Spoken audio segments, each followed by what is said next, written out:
Assalamualaikum warahmatullahi wabarakatuh. Alhamdulillah ketemu lagi sama Bu Sim. Bu Sim mau melanjutkan sirah tentang Nabi Sulaiman. Bagaimana ya cerita selanjutnya ya? Kita ikuti ya. Bismillahirrahmanirrahim. Nah, karena sifat Nabi Sulaiman yang cerdas, baik hati, adil, dan bijaksana, maka oleh bangsa Bani Israel, Sulaiman diangkat menjadi raja. Ketika Nabi Sulaiman sudah menjadi raja, Allah pun mengangkat Sulaiman menjadi seorang utusannya, yaitu sebagai rasul atau nabi. Sulaiman tidak hanya menjadi raja yang disegani oleh rakyatnya, akan tetapi juga menjadi rasul pilihan. Dia diberi mukjizat yang luar biasa. Apa itu? Yaitu dapat berbicara dengan binatang dan mampu memerintah jin. Memerintah jin. Pada masa kerajaan Nabi Sulaiman, bangsa Bani Israel mengalami kejayaan. Namun, pada masa itu juga banyak praktek ilmu sihir untuk mempengaruhi rakyat Bani Israel untuk bersekutu dengan setan dan meninggalkan ajaran Nabi Sulaiman.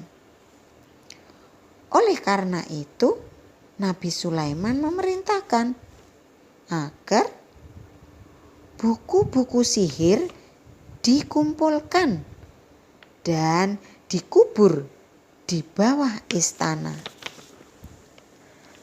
Kemudian Nabi Sulaiman berdoa, memohon ampun kepada Allah atas dosa-dosa yang dilakukan oleh rakyatnya.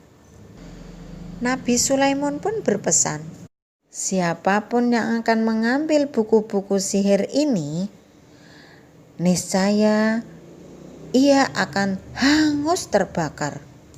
Rakyat Bani Israel pun kembali ke ajaran Nabi Sulaiman. Suatu ketika Allah memerintahkan Nabi Sulaiman untuk membangun sebuah rumah suci untuk menyembah dan memuliakan Allah.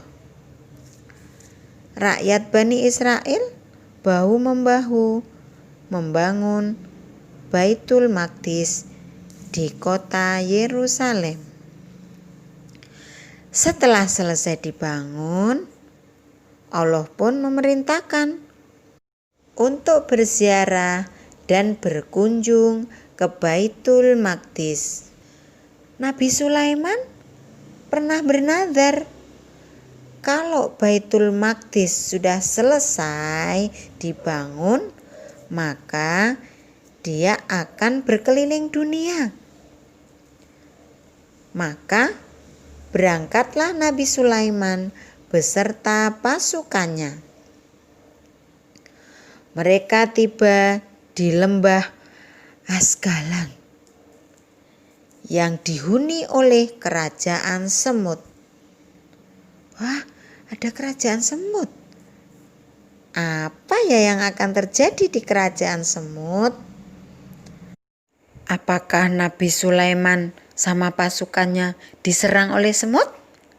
Kita ikuti cerita selanjutnya di minggu depan.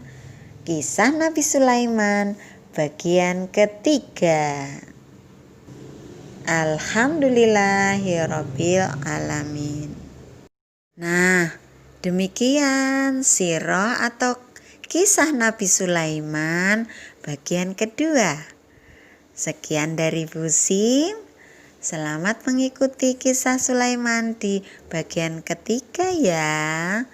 Wassalamualaikum warahmatullahi wabarakatuh.